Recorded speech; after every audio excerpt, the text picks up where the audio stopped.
The golden age of Hollywood gave us icons whose faces graced silver screens and whose names became synonymous with glamour, talent, and immortality. Yet behind the carefully crafted images and studio-controlled narratives lay a darker reality. An era when medical procedures were far less regulated, surgical techniques were still evolving, and even the most celebrated stars were vulnerable to tragic mistakes made in operating rooms. What we're about to explore isn't just Hollywood gossip. It's a sobering reminder that fame and fortune couldn't protect these beloved performers from medical catastrophes that cut their lives short or left them permanently damaged. From routine cosmetic procedures gone horribly wrong to emergency surgeries performed by incompetent hands. These stories reveal how some of entertainment's brightest lights were extinguished not by age or illness, but by the very medical system meant to save them. The tragedies you're about to hear changed families forever, shocked millions of fans, and in some cases, led to reforms in medical practices. These are the forgotten victims of an era when even stars weren't safe from surgical disasters. Anna May Wong. Anna May Wong stood as Hollywood's first Chinese-American movie star, breaking barriers in an industry that rarely gave Asian performers leading roles. Born in Los Angeles in 1905, she captivated audiences with her exotic beauty and undeniable screen presence in films like The Thief of Baghdad and Shanghai Express. Yet, despite her groundbreaking achievements, Wong faced constant discrimination and was often relegated to stereotypical roles while white actresses were cast in Asian parts that should have been hers. By the 1950s, after decades of fighting for respect in Hollywood, Wong's health began declining. She suffered from liver cirrhosis, likely worsened by years of dealing with the emotional toll of racism and limited opportunities. In 1961, at age 56, Wong underwent surgery related to her liver condition. The procedure, which should have been carefully monitored given her compromised health, went catastrophically wrong. Complications arose during the operation, and her weakened body couldn't withstand the surgical trauma. She died shortly after, on February 3, 1961. The medical team's failure to properly assess her risks before surgery, combined with inadequate post-operative care, transformed what might have been a life-extending procedure into a death sentence. Wong's death was particularly tragic because she was finally beginning to see Hollywood evolve. Television was offering her better roles, and attitudes were slowly changing.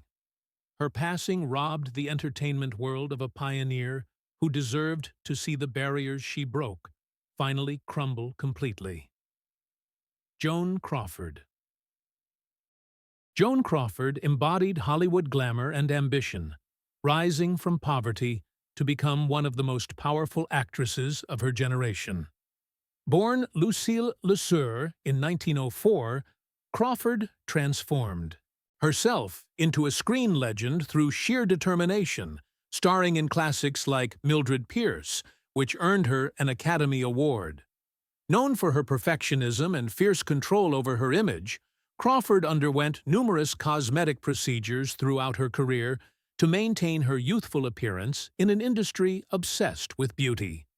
As she aged, these procedures became more frequent and risky. In the 1970s, Crawford had developed serious health issues, including liver problems from years of heavy drinking. Despite these conditions, she continued seeking surgical interventions, including facial procedures. In 1977, at age 71, Crawford underwent what was described as routine surgery at New York Hospital. The exact nature of the procedure remains somewhat mysterious, though some sources suggest it involved her ongoing liver issues combined with cosmetic work. During or shortly after the surgery, Crawford suffered complications that her compromised system couldn't handle. She died on May 10, 1977, with the official cause listed as acute coronary occlusion. However, many close to the situation believed surgical complications triggered the fatal heart attack. The tragedy was compounded by questions about whether proper pre-surgical evaluation had been conducted, given her known health problems. Crawford's death highlighted how even the most carefully controlled Hollywood images couldn't protect stars from medical miscalculations, and how the pressure to maintain appearance could lead performers into dangerous surgical situations, even when their bodies were no longer strong enough to withstand the procedures. Desi Arnaz. Desi Arnaz revolutionized television alongside his wife Lucille Ball with I Love Lucy, becoming one of the most influential producers in entertainment history. The Cuban-born performer brought Latin charm to American audiences while pioneering techniques like filming before live audiences and using multiple cameras. Behind his charismatic smile, however, Arnaz struggled with alcoholism and health problems for decades. By the 1980s, his years of heavy drinking had severely damaged his body. Diagnosed with lung cancer in 1986, Arnaz underwent surgery to remove the malignancy. The operation itself was successful in removing the tumor, but Arnaz's body had been so weakened by his lifestyle that complications quickly developed. He suffered from diverticulitis, an intestinal condition that became acutely dangerous in his post-surgical state. On December 2, 1986, just months after his cancer surgery, Arnaz underwent emergency surgery to address the diverticulitis. His 70-year-old body, already compromised by cancer treatment and decades of alcohol abuse, couldn't withstand the additional trauma of another major operation. He died during or immediately following this emergency procedure at age 69. The surgical team faced an impossible situation. Arnaz needed the operation to survive, but his weakened condition made survival unlikely.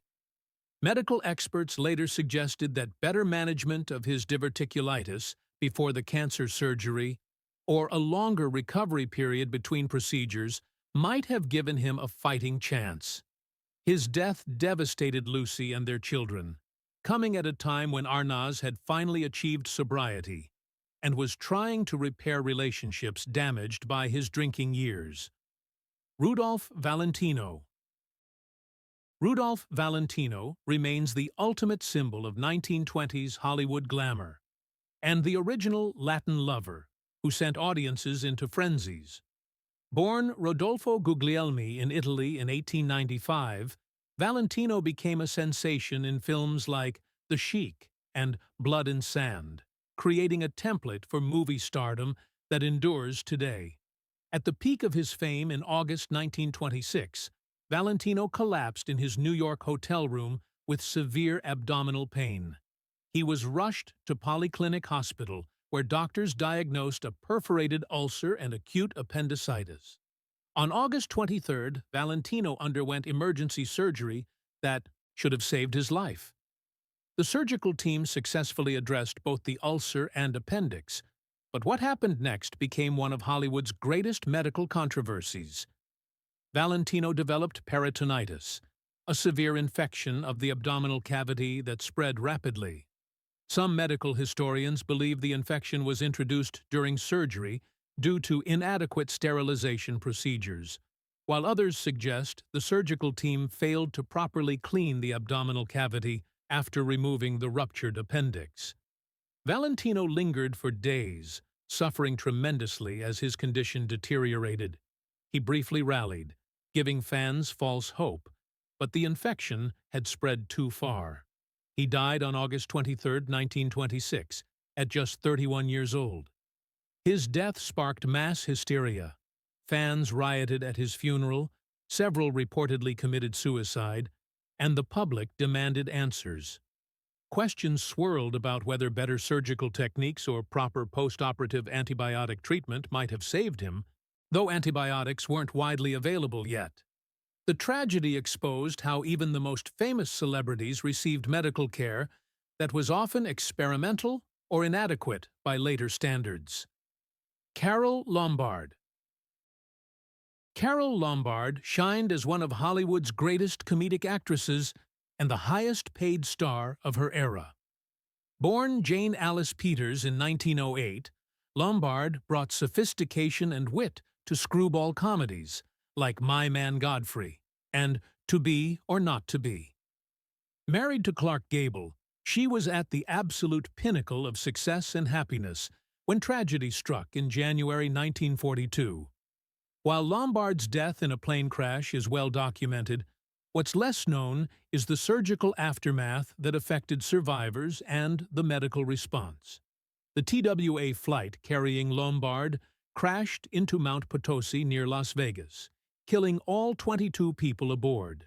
However, the real surgical tragedy involved the recovery and identification process. Several bodies were so badly burned and damaged that emergency medical teams and surgeons on site attempted surgical procedures to determine identities and causes of death under horrific field conditions. Some of these hasty surgical examinations caused additional damage that traumatized families and complicated the investigation. Moreover, rescue workers who sustained injuries during the recovery operation were treated at a field hospital where surgical equipment was inadequate, and procedures were performed in non-sterile conditions, leading to infections and complications that caused several deaths in subsequent weeks. The crash also revealed how unprepared the medical system was for mass casualty events involving celebrities. The pressure to quickly identify Lombard led to rushed, improper handling of remains. While Lombard herself died instantly in the crash, the surgical chaos that followed highlighted how even in death, inadequate medical response could compound tragedy and suffering for families and rescue personnel. Michael Jackson. Michael Jackson transformed popular music and became the most famous entertainer on Earth. Yet his relationship with cosmetic surgery became increasingly troubling over his career.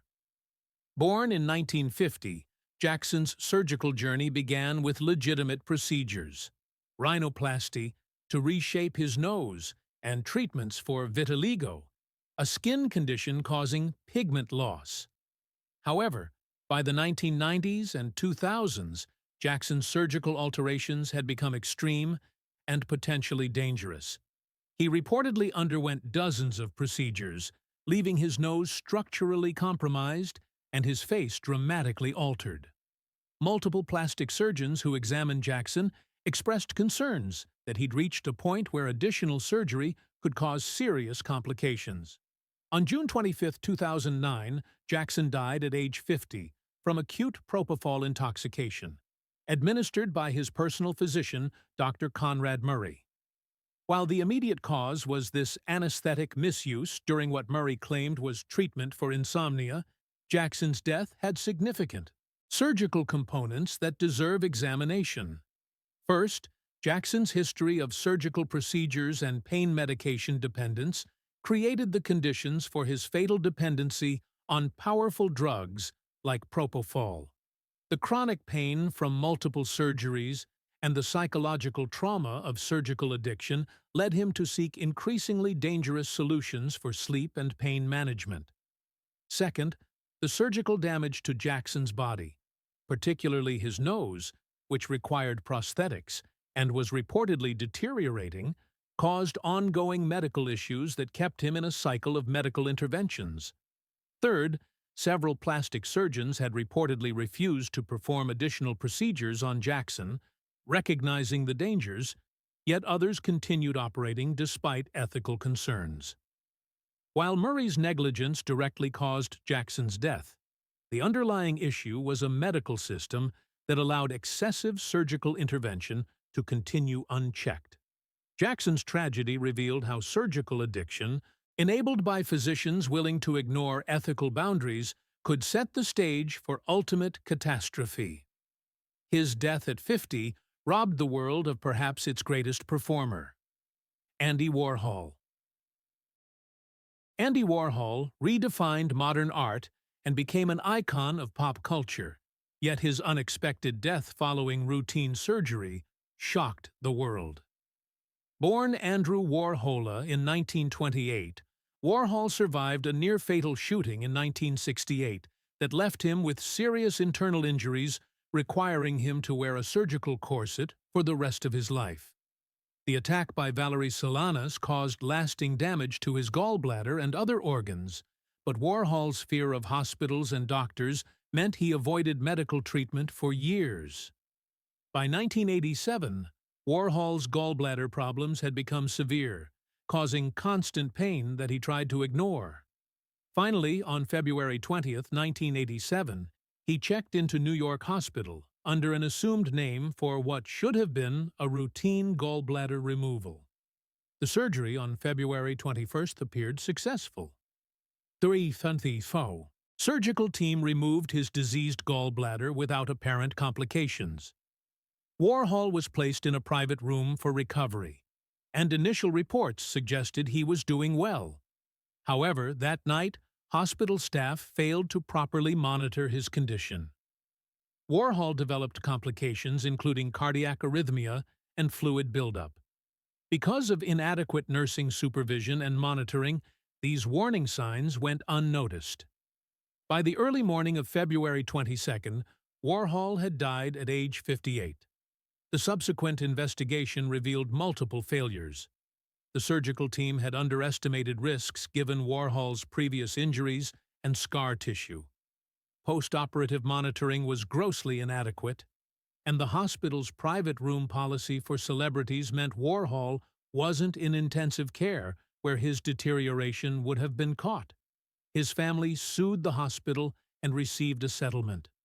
Warhol's death sparked reforms in post-surgical monitoring protocols and raised questions about how hospitals treated celebrity patients, sometimes providing privacy at the expense of proper medical supervision.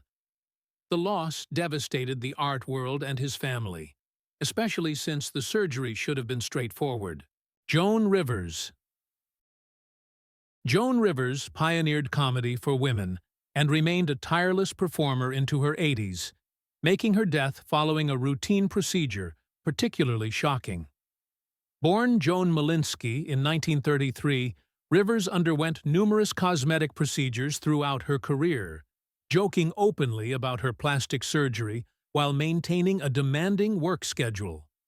On August 28, 2014, Rivers visited Yorkville Endoscopy Clinic in Manhattan for what should have been a routine endoscopy to investigate voice changes and acid reflux. The procedure was meant to be simple, a camera examination of her throat performed under sedation. However, what happened during that appointment became a medical nightmare. During the endoscopy, Rivers' personal ear, nose, and throat doctor, who was not authorized to practice at the clinic, reportedly performed an unplanned biopsy of her vocal cords. This additional unauthorized procedure caused Rivers' vocal cords to spasm, cutting off her oxygen supply. She went into cardiac arrest and suffered severe brain damage from oxygen deprivation. Rivers was rushed to Mount Sinai Hospital, but never regained consciousness. She died on September 4, 2014, at age 81. The investigation that followed revealed multiple catastrophic failures. The unauthorized doctor shouldn't have been in the procedure room. The biopsy wasn't on the consent form Rivers signed. Clinic staff took selfies with the unconscious Rivers instead of monitoring her vital signs. And the medical team failed to properly manage the emergency when her airway closed. Rivers' daughter, Melissa, filed a malpractice lawsuit that settled confidentially. The clinic's medical director resigned, and new regulations were implemented for outpatient surgical centers. Rivers' death was particularly tragic because she was still performing actively and had years of work ahead of her. Her passing exposed dangerous gaps in outpatient surgical facility oversight and the risks of allowing unauthorized procedures. Marilyn Monroe. Marilyn Monroe remains the ultimate Hollywood icon, yet her death at 36 involved medical decisions that continue generating controversy. Born Norma Jean Mortensen in 1926, Monroe underwent several surgical procedures during her career, including possible cosmetic work and gynecological surgeries. By 1962, Monroe was struggling with addiction to barbiturates and other medications prescribed by various doctors who seemed more interested in treating a star than protecting a patient. On August 4, 1962, Monroe was found dead in her Brentwood home, officially from barbiturate overdose, ruled as probable suicide. However, the medical aspects of her death raised troubling questions about surgical and pharmaceutical intervention in her final months. Monroe had undergone gynecological surgery earlier that year, and some researchers believe complications from this procedure, combined with the multiple medications she was prescribed for pain management and psychiatric issues, created a fatal combination. There's evidence Monroe was seeing multiple doctors simultaneously, each prescribing powerful drugs without knowledge of what others were providing. A dangerous situation that modern medical practice tries to prevent. Some conspiracy theories suggest Monroe's death involved medical murder, but more likely, her tragedy reflects how the medical establishment failed her through enabling addiction, performing unnecessary procedures, and lacking coordination in her care. The surgical interventions Monroe underwent for various conditions, combined with the psychiatric medications and pain relievers prescribed afterward, created dependencies that ultimately killed her.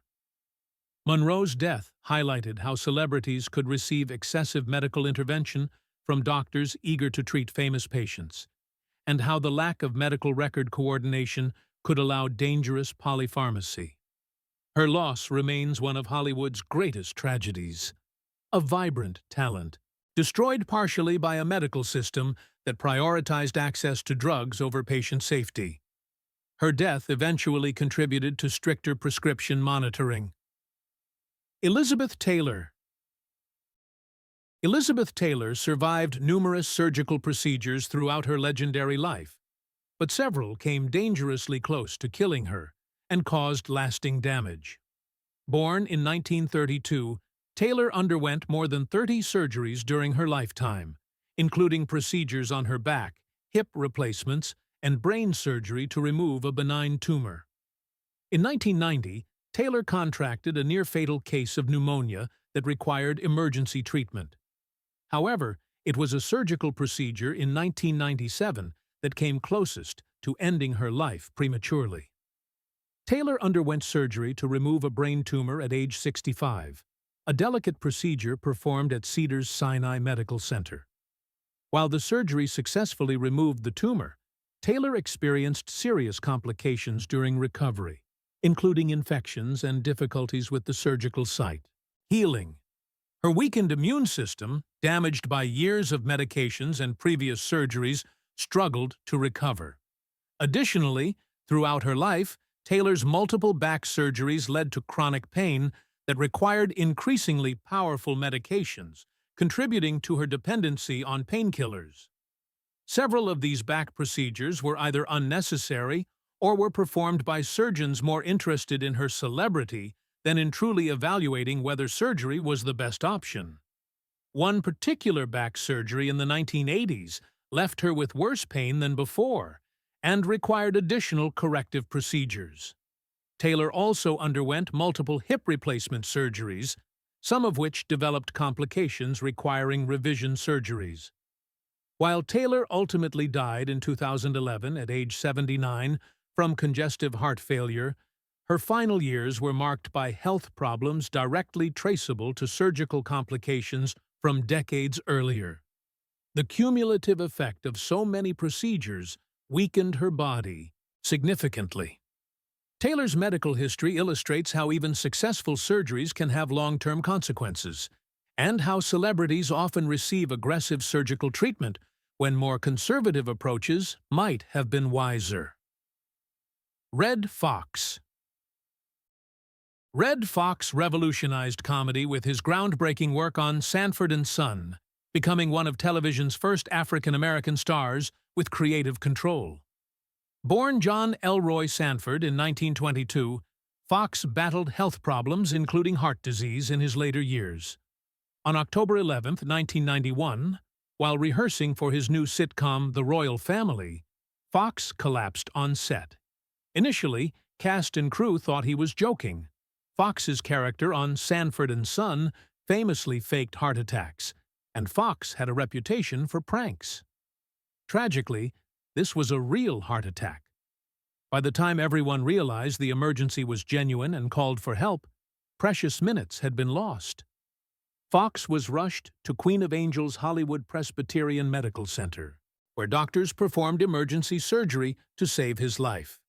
However, the delay in getting treatment meant significant heart damage had already occurred.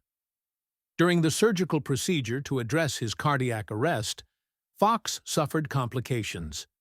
His 68-year-old body, weakened by years of health issues, couldn't withstand the trauma of both the massive heart attack and the emergency surgical intervention.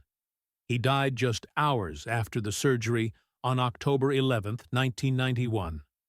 The medical team's efforts were hampered by the delayed response and the extensive damage already done.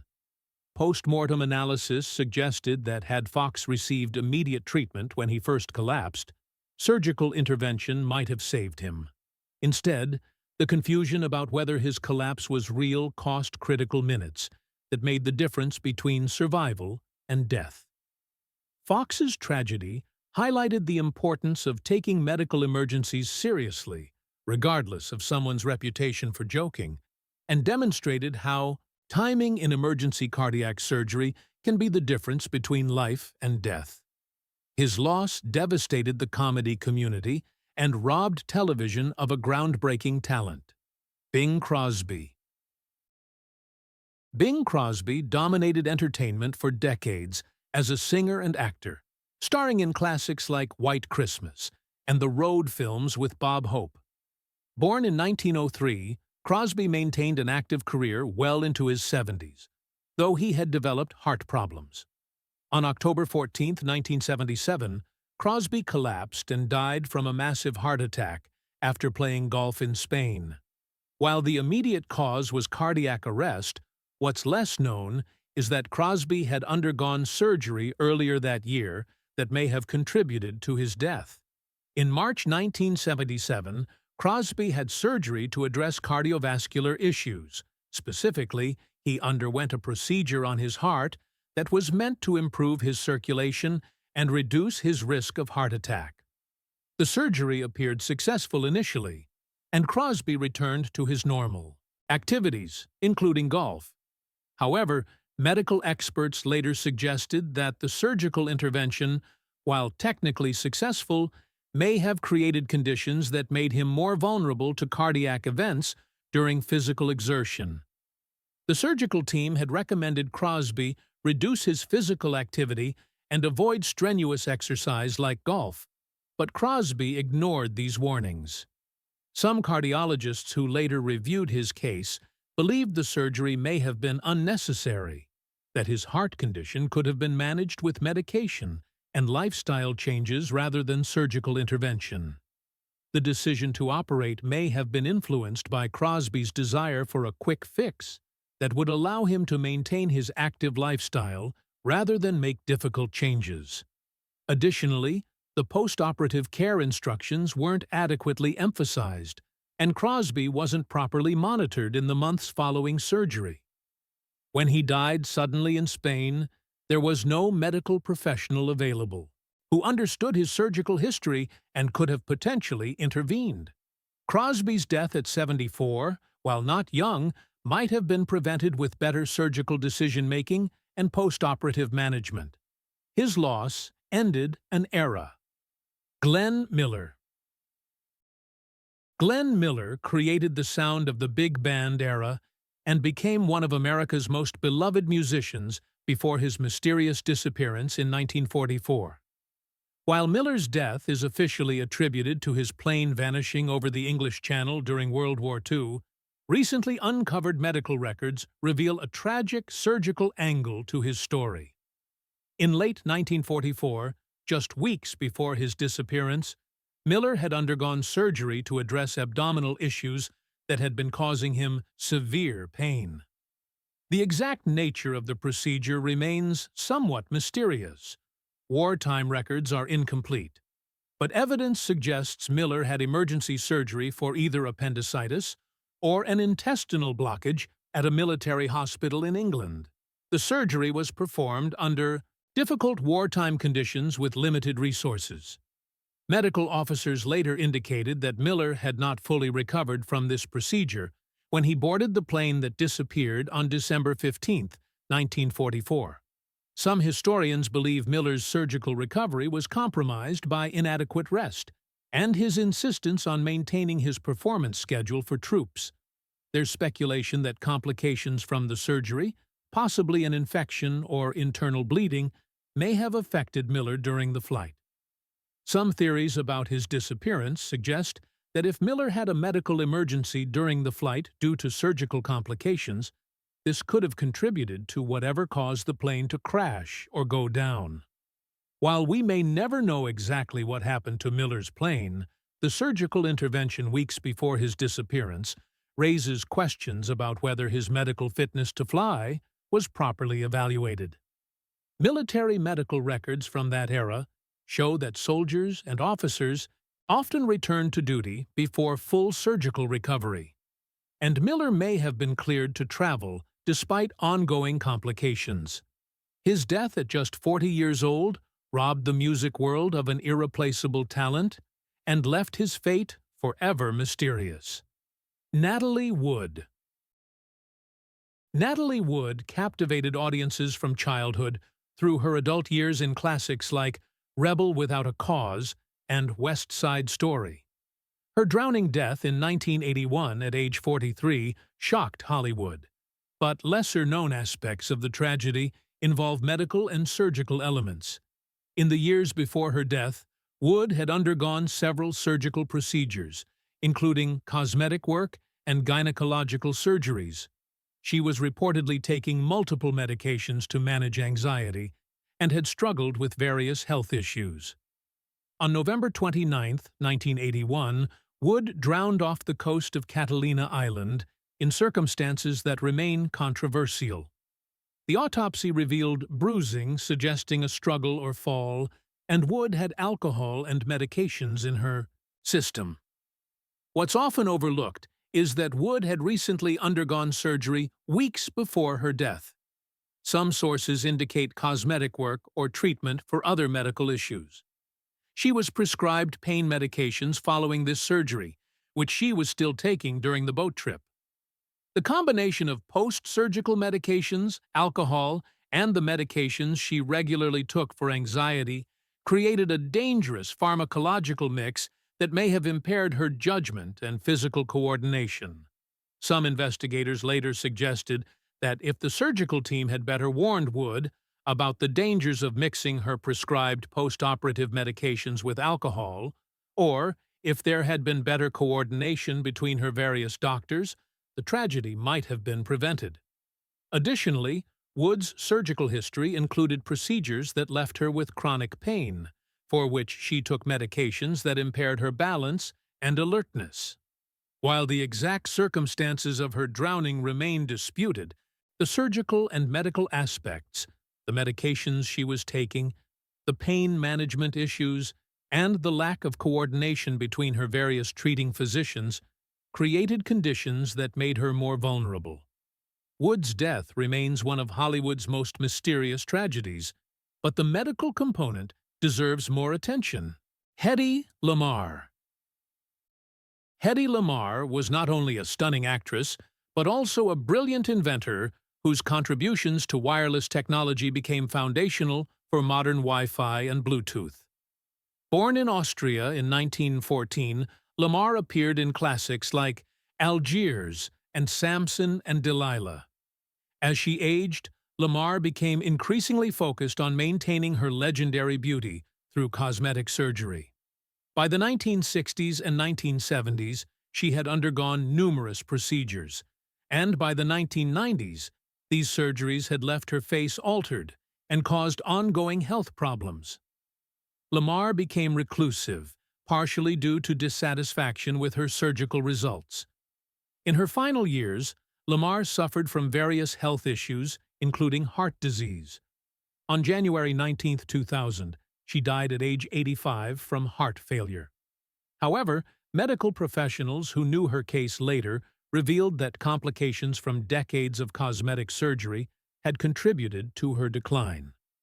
The cumulative effect of numerous procedures had damaged her facial structure and led to chronic infections and pain that weakened her overall health. More tragically, some of the surgeries Lamar underwent were poorly performed, leaving her with disfigurement that caused her significant psychological distress. The surgical damage contributed to depression that affected her final decades. Several plastic surgeons who examined Lamar in her later years indicated that some of the procedures should never have been performed, and that surgeons took advantage of her desire to maintain her beauty rather than advising against unnecessary and risky operations. Lamar's case illustrates how cosmetic surgery, pursued excessively over many decades, can have serious long-term health consequences beyond just appearance. While her death was officially from natural causes at a reasonably advanced age, the surgical history that diminished her quality of life in her final years represents a tragedy that overshadowed her remarkable achievements as both actress and inventor. The tragedies you've heard today remind us that behind every Hollywood smile and red carpet appearance were real human beings vulnerable to the same medical failings that could affect anyone, except their fame often made things worse, not better.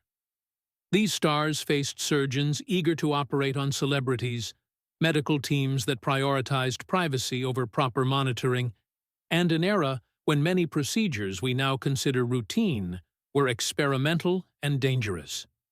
Their deaths sparked reforms: better post-operative monitoring, stricter regulations for outpatient facilities, improved surgical sterilization, and more careful coordination of medications between multiple doctors. Yet these changes came too late for the talents we lost. As we remember these legends for their artistic contributions, we should also remember how their medical tragedies helped make surgery safer for everyone who followed. These weren't just celebrities. They were pioneers who paid the ultimate price, and their stories deserve to be told not as gossip, but as important chapters in both Hollywood history and medical ethics. Their legacies live on not only in their films and performances, but in the reforms their deaths inspired.